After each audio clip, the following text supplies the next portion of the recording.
In this exercise, we are going to determine the inverse of a given function. We're to find the inverse of f of x is equal to x minus 3 squared for x greater than or equal to 3. Now this side piece here will often give students pause. Why do we have to have x be greater than or equal to 3? Well, remember, in order for a function to be invertible, in order to have an inverse, it must be 1 to 1. It has to pass both the vertical and the horizontal line tests. This is a parabola, and it would have its vertex and also its axis of symmetry centered when x is equal to 3. So we are considering just the right side of this so that the function may be inverted.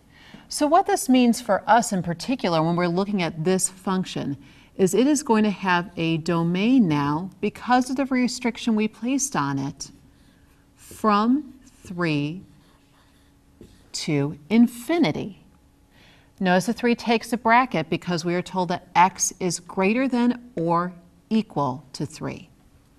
Now, when we're considering the range of this function, recall that range wants to go from the bottom to top. X minus 3 squared is a parabola that is shifted to the right 3 places. So my range would still be from 0 to infinity, as it would be for any parabola that has its vertex along the x-axis. So now let's go ahead and find the inverse. F of x, recall, is synonymous with y. In order to find the inverse, we will switch our x and y coordinates and then solve. So I will now have that x is equal to y minus 3 squared. Now, in order to undo a square, we need to take a square root. Thus, we will take the square root of both sides of the equation. We are now left with x in a square root being equal to y minus 3, as the square root and the square have canceled. Now to find y, we will add 3 to both sides of the equation. Thus we will have that the square root of x plus 3 is equal to y. Or to put this in function form, we have found the inverse. F inverse of x is equal to the square root of x plus 3.